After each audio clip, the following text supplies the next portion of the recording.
Assalamualaikum everyone, welcome back to RK's Academy. I hope you all are doing well. तो J&K reorganisation act 2019 का दूसरा part आज हम discuss करने वाले हैं। आई होप आपने इससे पहले वाला पार्ट देखा होगा। अगर आपने अभी तक वो नहीं देखा है तो पहले जाके वो आप देख लीजिए, क्योंकि वहाँ पे बहुत सारी चीज़ें जो है क्लियर हो जाएंगे। आपके बेसिक्स जो आपके वहाँ पे क्लियर हो जाएंगे, जो कि आपके लिए बहुत ही इंपॉर्टेंट होंगे। अगर आपके बेसिक्स क्लियर होंगे तो आपको अच्छे से जो चीज़ें है वो समझ आती है। दूसरा पार्ट स्टार्ट करने से पहले मैं आपको बताना चाहूँगा, ये लेक्चर्स का पीडीएफ जो है आपको टेलीग्राम पे मिलेगा। अगर आप अभी तक टेलीग्राम पे नहीं जुड़े हैं तो टेलीग्राम पे जुड़ जाए, लिंक डिस्क्रिप्शन बॉक्स में दे रखा है।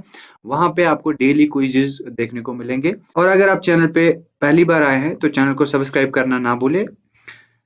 तो चलिए स्टार्ट करते हैं। हम आज का पहला हमारे पास जो एमसीक्यू है, लास्ट लेक्चर में हमने 20 एमसीक्यूज किए थे और आज हम 21st एमसीक्यू डिस्कस करने वाले हैं। That is according to the section 52 of the J&K reorganisation act 2019, who has the power to promulgate ordinances during a recess of legislative assembly? तो किसके पास ये पावर्स है जो प्रोमलगेट कर सकता है? प्रोमलगेट का मतलब होता है कि to announce new laws publicly. उनको क्या कर सकते हैं? न्यू लॉज को पब्लिकली अनाउंस कर सकते हैं।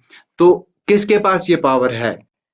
ये चीज आपके सेक्शन 52 में दे रखी है। तो किसके पास ये पावर है? That is the lieutenant governor. Lieutenant governor has the power to promulgate the ordinances during the recess of the legislative assembly. जब लेजिस्लेटिव असेंबली सेशंस के कंडक्ट नहीं कर रही हो तब आपके एलजी यानी कि लेफ्टिनेंट गवर्नर जो है उनको ये पावर्स है कि वो प्रोमलगेट ऑर्डिनेंसेस कर सकते हैं। नेक्स्ट क्वेश्चन की हम इसमें बात कर लेते हैं। Which class section of J&K reorganisation act 2019 clarifies the power of election commission to maintain delimitation orders up to date? कौन से क्लास में ये चीज दी गई है? फाइन, इलेक्शन कमीशन को ये पावर दिया गया है कि वो मेंटेन करे delimitation orders up to date. क्या वो 55 में है, 58 में, 60 है, 61? तो देख लेते हैं 55 क्या चीज बोलता है। तो 55 अगर आपने पढ़ा होगा, सेक्शंस को पढ़ा होगा अच्छे से, तो सेक्शन 55 आपको बोलता है conduct of business. Conduct of business. वहीं पे अगर आपने सेक्शन 58 देखा होगा, वहां पे क्या है कि इसमें बोला गया है कि appointment of LG of UT of Ladakh. UT of Ladakh के लिए क्या होगा? एलजी अपॉइंट होगा। Appointment of LG for UT of Ladakh, क्या आप याद रखेंगे। सेक्शन 60 में बोला गया है कि डिलिमिटेशन ऑफ कॉन्स्टिट्यूएंसीज होगा। और 61 में बोला गया है कि पावर, जो इलेक्शन कमीशन को पावर होगा to maintain delimitation orders up to date, वो कौन से सेक्शन में आपको दिया गया है? 61। So option 4 is the correct option for this question number 22। Fine, next question की हम बात कर लेते हैं। इसको मैं यहाँ पे आपको बताना चाहूंगा, क्वेश्चंस जो ऐसे ही पूछे जाते हैं। अगर मैं यहाँ पे आपके साथ शेयर कर रहा हूँ, लाइक 55 मैंने आपको बोला क्या होता है, 58 मैंने बोला है, 60 का मैंने बोला है, तो नेक्स्ट क्वेश्चंस इसी में से पूछे जाएंगे आपको। तो ये आपको याद रखना है कि सेक्शन 55 क्या बोलता है, सेक्शन 58 क्या बोलता है।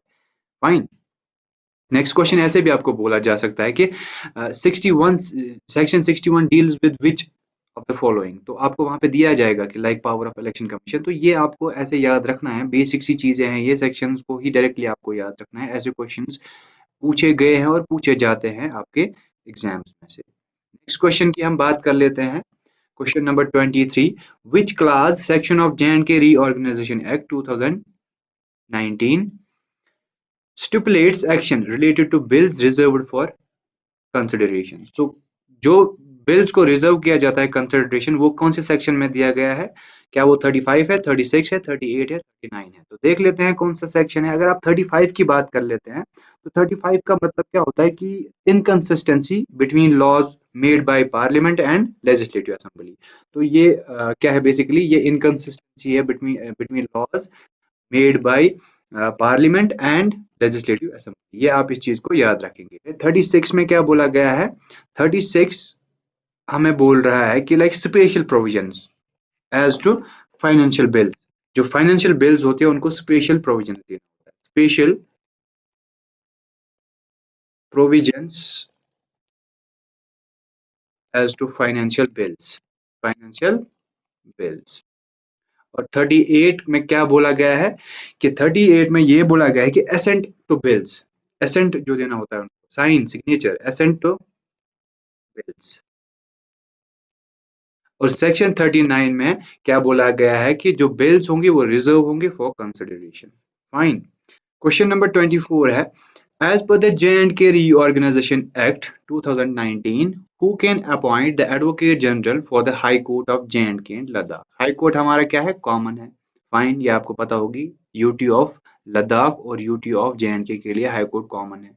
अब इसके लिए एडवोकेट जनरल कौन कर सकता है, कौन अपॉइंट कर सकता है, उसका हमें बताना है। क्या वो प्रेसिडेंट ऑफ इंडिया है, प्राइम मिनिस्टर ऑफ इंडिया है, चीफ जस्टिस ऑफ इंडिया है, या लेफ्टिनेंट गवर्नर ऑफ J&K है। फाइन। तो इसका आंसर आई होप आपने दिया होगा। तो that is lieutenant governor of J&K। और ये कौन से सेक्शन में बोला गया है कि अपॉइंटमेंट ऑफ एडवोकेट जनरल होगा और लेफ्टिनेंट गवर्नर करेगा? That is section 79 subsection 1। Question 25 की बात कर लेते हैं। What does part 2 of the J&K reorganisation act 2019 deal with? तो किसके साथ डील करता है? क्या reorganisation of states of Jammu and Kashmir, representation of legislatures, administration of UT of Ladakh, delimitation of constituencies.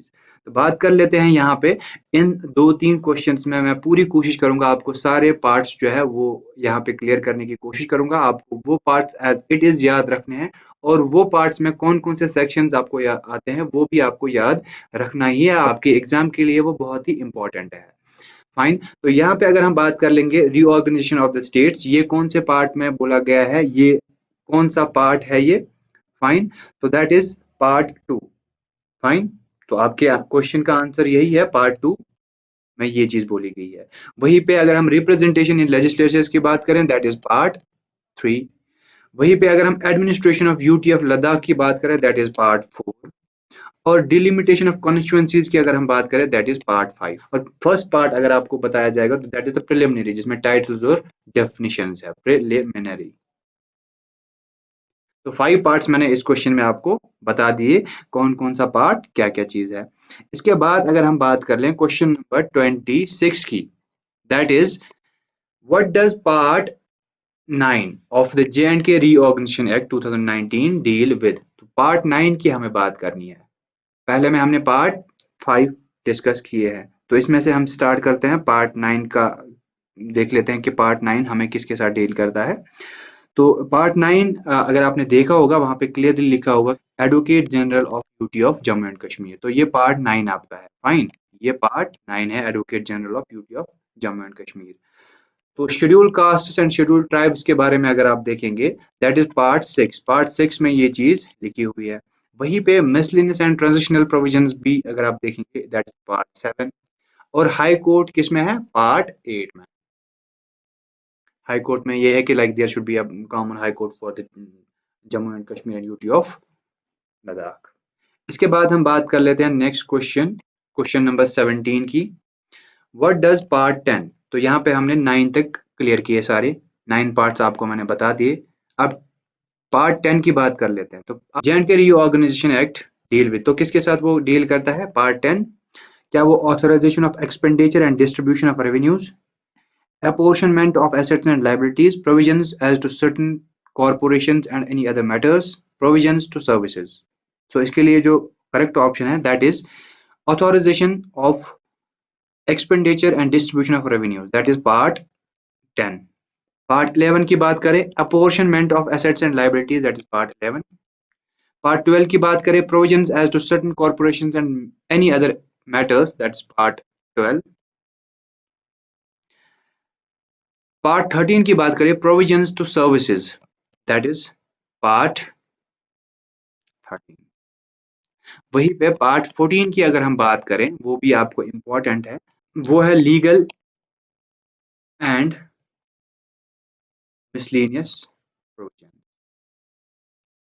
As it is आप इन पार्ट्स को याद रखेंगे और फिर आगे आप पार्ट्स को ऐसे याद रखेंगे कि कौन कौन सा सेक्शन कौन से पार्ट में आता है, जो रिलेटेड आपको, अगर आपको डेफिनेशन पता होगी तो आपको बेसिक्स जो आप जब देखेंगे वहां पे सेक्शंस, वो अच्छे से आपको क्लियर हो जाएंगे कि कौन से पार्ट के साथ ये रिलेटेड है।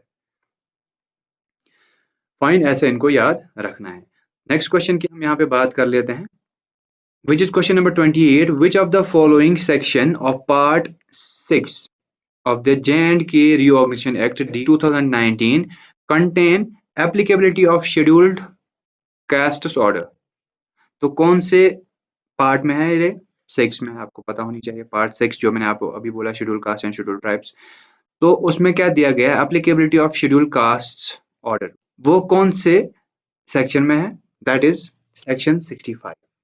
सेक्शन 65 में क्या है? Applicability of schedule caste order. वहीं पे अगर आप सेक्शन 66 की देखेंगे, वहां पे क्या है?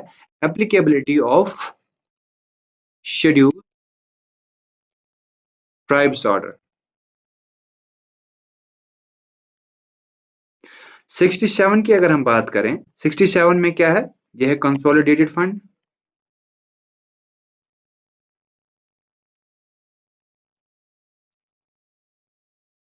और 69 क्या है? Contingency fund.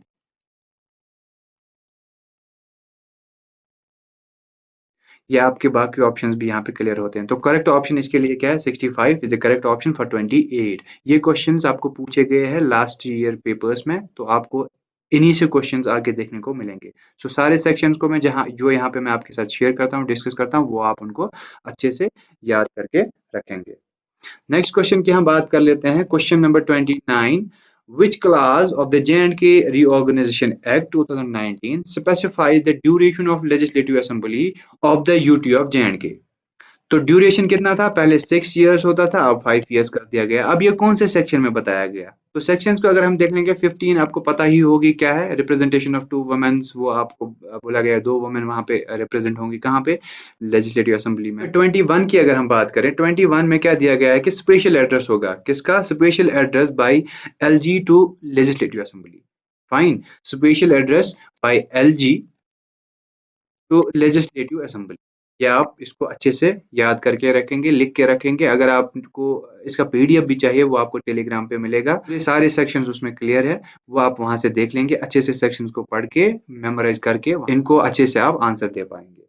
सेक्शन 17 की अगर हम बात करें, सेक्शन 17 को क्या बोला गया है? कि ड्यूरेशन, जो आपका ड्यूरेशन होगा लेजिस्लेटिव असेंबली का, वो अब कितना होगा? 5 years.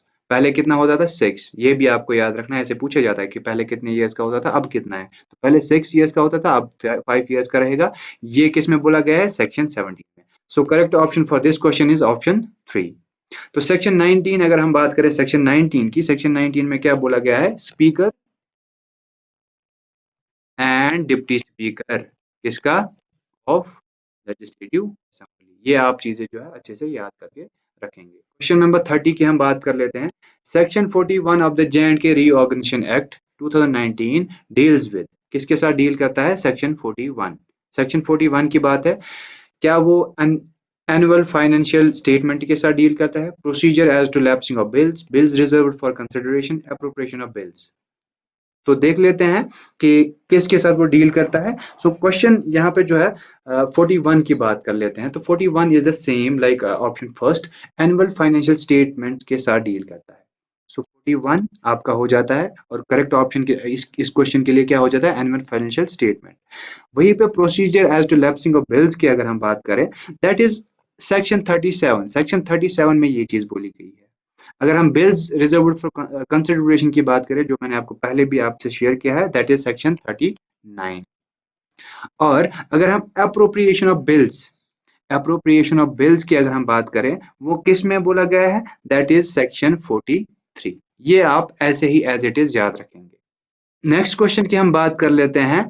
Question number 31, which of the following is not a parliamentary constituency of UT of Jammu and Kashmir? 5 parliamentary constituencies है, इनमें से कौन नहीं है? अगर आपको 5 याद होंगी, एक है श्रीनगर, बारामूला, अनंतनाग, और जम्मू, और उधमपुर। तो ये 5 है।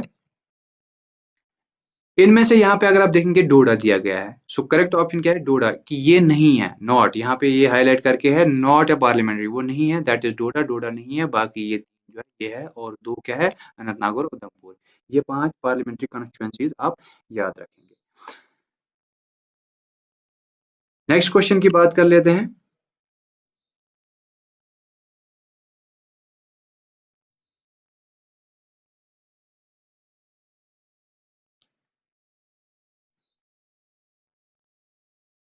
which is question number 32. What are the two occasions when the LG, यानी कि Lieutenant Governor, will address the Legislative Assembly as per the J&K Reorganization Act 2019? कौन से टू ओकेजन्स पे लेफ्टिनेंट गवर्नर क्या करेगा, एड्रेस करेगा लेजिस्लेटिव असेंबली को? क्या कमेंसमेंट ऑफ समर सेशन? नहीं, वो तो नहीं करेगा. Commencement of first session after general elections and first session of each year. Exactly. So option 2 is the correct option. हमें आगे जाने की जरूरत नहीं है. तो क्या करता है, commencement of first session after elections होने के बाद जो पहला सेशन होता है उसमें एलजी क्या करता है, एड्रेस करता है. और दूसरा होता है हर एक साल जब भी first session of each year होता है तब कौन इसको एड्रेस करता है, एलजी लेफ्टिनेंट गवर्नर इसको एड्रेस करता है. फाइन. और ये कौन से सेक्शन में दिया गया है, दैट इज सेक्शन 21(1). आपको 21 पता होगी, special address by like lieutenant governor. वहीं पे यहाँ पे जो है 21 में ये चीज बोली गई है कि commencement of first session after general elections and first session of each year LG will address the legislative assembly. Fine. ये आप इंपॉर्टेंट है, ये चीज याद रखेंगे. ऐसे डायरेक्टली आपको क्वेश्चन पूछा जाएगा कौन से सेक्शन में ये चीज बोली गई है. फाइन. या यही क्वेश्चन सेक्शन आपको सेक्शन 21(1) दिया जाएगा और बोला जाएगा कि इसमें क्या चीज बोली गई है. ये आपको ऐसे ही याद रखनी है. नेक्स्ट क्वेश्चन की बात कर लेते हैं, which is question number 33. Which class section of Jammu and Kashmir Reorganization Act 2019 deals with appropriation of bills? तो ये सारे जो यहाँ पे सेक्शंस है ये मैंने ऑलरेडी डिस्कस किए हुए हैं सारे क्वेश्चंस में. तो अगर आपने वो सारे क्वेश्चंस देखे होंगे और उनको याद रखा होगा तो आप मुझे इसका आंसर कमेंट सेक्शन में देंगे. कमेंट्स में आप इसका आंसर मुझे देंगे कि इसका आंसर क्या है क्वेश्चन नंबर 33 के लिए. हम नेक्स्ट क्वेश्चन की बात कर लेते हैं, question number 34. Indicate whether the below sentences are true or false. True false ये दिए गए हैं क्वेश्चंस में. ये क्वेश्चन जो है ना आपके एग्जाम्स में पूछे गए हैं, तो इनमें से कौन सा ट्रू है और फॉल्स है वो देख लेते हैं. The UT of Jammu and Kashmir is administered by the president through an administrator appointed by him known as lieutenant governor. Exactly, this is true. उसको हम क्या बोलते हैं, lieutenant governor. The UT of Jammu and Kashmir is administered by the president through an administrator appointed by him, okay, known as governor general. No, ये तो नहीं होता है, गवर्नर जनरल उसको नहीं बोलते हैं. ये भी सेम है, और known as काउंसलर ये भी गलत है, तो उसको काउंसलर भी नहीं बोलते हैं. सो तो पहला ऑप्शन जो हमारे पास है option A, true false false, this is the correct option. Fine. बाकी अगर आप देखेंगे फॉल्स फॉल्स ये तो सारे गलत है. तो करेक्ट ऑप्शन कौन सा है हमारे पास, ऑप्शन ए. ऑप्शन ए इसके लिए सही है. फाइन. और ये कौन से सेक्शन में आपको बोला गया है, ये चीज आपको सेक्शन 14(1) में ये चीज बोली गई है. क्या कि ड्यूटी ऑफ जे जो है एडमिनिस्ट्रेट किया जाएगा by president through an administrator appoint by him. उसको क्या डिजिग्नेशन दिया जाएगा, लेफ्टिनेंट गवर्नर की. सेक्शन 14(1) आप इंपॉर्टेंट है, ये चीज आप याद रखेंगे. नेक्स्ट क्वेश्चन हम बात कर लेते हैं, which is question number 35. The delimitation of assembly constituencies order 1995 as applicable to the UT of J&K was amended in which schedule of the J&K Reorganization Act? First, second, third, none. तो अगर आपने पहला part देखा होगा वहां पे मैंने clearly आपको जो है सारे शेड्यूल्स डिस्कस किए थे, अच्छे से आपको वो समझाए कि फर्स्ट शेड्यूल हमें क्या बोलता है, सेकंड में क्या बोला गया, थर्ड में क्या बोला गया, और फोर्थ फिफ्थ वो सारे शेड्यूल्स, पांचों शेड्यूल्स जो मैंने वहां पे डिस्कस किए हैं. थर्ड शेड्यूल में आपको बोला गया है कि अमेंडमेंट होगा किसका, delimitation of constituencies order 1995. Next question की हम बात कर लेते हैं यहाँ पे. Indicate whether true or false. According to the provisions of J&K Reorganization Act 2019, a bill pending in the Legislative Assembly lapses by reason of prorogation of the Legislative Assembly. Exactly, ये गलत है क्योंकि वो shall not यहाँ पे आना चाहिए. Bill pending in the legislative assembly shall not lapse, वो lapse नहीं होता है by the reason of this, तो ये गलत है. वहीं पे अगर हम बात करें according to the provisions of J&K Reorganization Act 2019, a bill pending in the Legislative Assembly shall lapse on, yes exactly, अगर dissolution होगा of Legislative Assembly तो वो बिल क्या होगी, lapse होगी. Prorogation of Legislative Assembly पे वो lapse नहीं होती है, ये आपको याद रखना है. और ये कौन से सेक्शंस में दिया गया है ये आपको याद होना चाहिए. ये आपको सेक्शन 37(1) में बोला गया है, और वही ये दूसरी बात जो है कि वो lapse होगी on dissolution of legislative assembly, ये section 37 subsection 2 ये इंपॉर्टेंट सेक्शंस आप याद रखेंगे। सेक्शन 37(1), सेक्शन 37(2), ये इंपॉर्टेंट क्वेश्चन है, आप याद रखेंगे। तो इसमें कौन सा है? पहला फॉल्स, दूसरा true, that is option 2 is the correct option. पहला क्या है? फॉल्स है, दूसरा ट्रू है। फाइन। नेक्स्ट क्वेश्चन की अगर हम बात कर लेते हैं, question number 37, which two articles of the constitution were scrapped with the introduction of J&K Reorganization Act? ये तो सबको पता होगी obviously, article 370, 35A. So question 38, as per the J&K Reorganization Act, what shall be the size of Council of Ministers of the total number of members in the assembly? तो क्या होना चाहिए उसका साइज, ये आपको पता होगी। So that is, ये सबको आपको ये चीज पता होगी, 10%। ये कौन से सेक्शन में आपको बोला गया है? 53(1). ये सेक्शन 53 सब सेक्शन 1 में बोला गया है कि वहां पे क्या होना चाहिए, जो size of council of ministers होना चाहिए of the total number of members, that should be 10%। Fine, ये आपको पता होनी चाहिए। नेक्स्ट क्वेश्चन की अगर हम बात कर लेते हैं यहाँ पे, that is question number 39, statements regarding the speaker of the legislative assembly. Speaker के बारे में जो कुछ स्टेटमेंट्स है वो देख लेते हैं। He she shall not vote in the first instance, तो इसको पहले इसको वोट देने का कोई हक नहीं है। वहीं पे she exercise A casting vote, तो अगर वोट्स इक्वल हो गए, अगर वोट्स इक्वल हो गए, फिर ये कोई डिसाइडिंग वोट होगा, इसका लास्ट वाला वोट, इसका डिसाइडिंग वोट होगा, तब ये क्या कर सकता है, ये वोट डाल सकता है। Fine. He can not adjourn the meeting if there is no quorum, तो ये चीज भी क्लियर है, ये बिल्कुल सही है, ये भी बिल्कुल सही है। वहीं पे अगर आप बोल रहे हैं कि like he can not adjourn the meeting if there is no quorum, तो ये गलत है। तो वो एडजर्न कर सकता है मीटिंग, अगर वहां पे कोई कोरम नहीं है तो ये एडजर्न जो है मीटिंग को कर सकता है, या उस को सस्पेंड भी कर सकता है until there will be a quorum.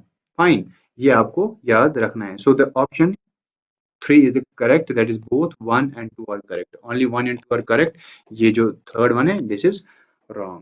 और ये आपको कौन से सेक्शन में बोला गया है? सेक्शन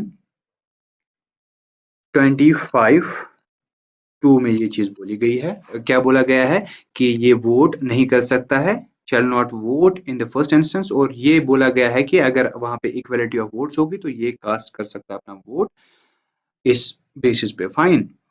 और ये जो आपका दूसरा है, ही can not adjourn the meeting, यहाँ पे सेक्शन 25 सब सेक्शन 5 में ये चीज बोली गई है। अगर मैं इसको आपको पढ़ के सुनाऊं कि क्या वहां पे बोला गया है, that is, if at any time during a meeting of the legislative assembly there is no quorum, it shall be the duty of speaker or person acting as such either to क्या करे, either to adjourn legislative assembly or suspend the meeting until there is a quorum।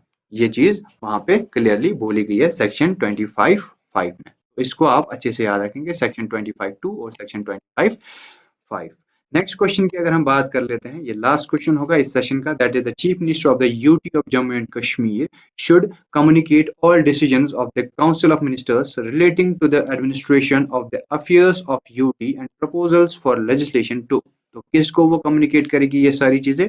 That is lieutenant governor. और ये कौन से section में आपको बोला गया है? Is 56A। लेफ्टिनेंट गवर्नर को सारी चीजें कम्युनिकेट की जाएगी बाय द चीफ मिनिस्टर। तो ये था हमारा आज का सेशन। आई होप आपको सेशन अच्छा लगा होगा, आपने सेशन एंजॉय किया होगा और बहुत सारी चीजें यहाँ पे सीखी होगी। और अगर आपको अच्छे लगे हों और अभी तक आपने हमारा चैनल को सब्सक्राइब नहीं किया है, तो आपसे रिक्वेस्ट है आप चैनल को सब्सक्राइब करें और हमारे वीडियोस को लाइक और शेयर करें, इससे हमें थोड़ा मोटिवेशन मिलता है। बाकी आप हमारे साथ बने रहे, हम आपके लिए और भी MCQ सीरीज लाएंगे अदर टॉपिक्स पे, अदर सब्जेक्ट्स पे, जो आपको बहुत ही इंपॉर्टेंट होंगे आपके आने वाले एग्जाम्स में, चाहे आपका VLW एग्जाम हो, FA का एग्जाम हो, या कोई और JK SSB का एग्जाम हो, उसके लिए ये बहुत ही इंपॉर्टेंट लेक्चर्स, इंपॉर्टेंट सीरीज हम लेके आएंगे। Thank you.